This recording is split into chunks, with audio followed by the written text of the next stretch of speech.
In a busy city street sat a beggar. Day after day he stretched out his hand, asking for a coin, a piece of bread, a little mercy. People walked by, some gave, most ignored.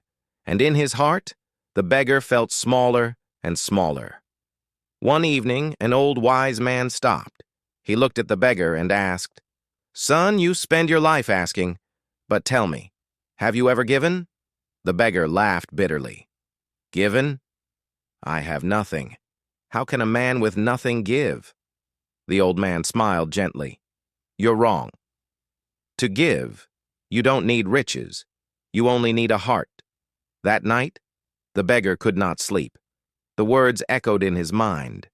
The next morning, when he received half a piece of bread, he noticed a stray dog shivering in hunger.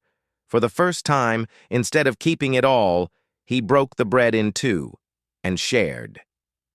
The dog wagged its tail. For the first time in years, the beggar smiled. The next day, a tired worker sat beside him. The beggar had no food to give, so he gave something else. A kind word, a blessing, a smile. The worker left lighter than he came. And slowly, something changed. People no longer saw just a beggar. They saw kindness. They saw humanity. They began to sit with him, talk with him, share with him. Weeks passed. He was still poor in coins, but rich in respect, rich in friends, rich in prayers. Then one afternoon, a wealthy merchant stopped.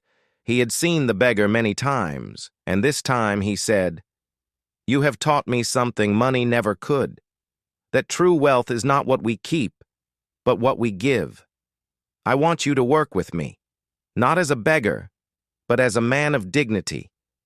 Tears filled the beggar's eyes. For the first time, he understood. He was never truly poor. He had always carried the greatest treasure, the ability to give. And that day, he stopped being a beggar. Life is the same for us. We wait for riches, thinking only money can make us valuable. But science shows something different. People who practice giving, even small acts, are 40% happier, live longer, and build stronger communities. Because wealth isn't measured by what we store in our pockets. It's measured by what we pour out from our hearts. So when you feel like you have nothing, no money, no power, no place, remember the beggar. You may have empty hands, but you never have an empty heart. And that heart, when it gives, makes you the richest person alive. Because true wealth is not in taking. True wealth is in giving.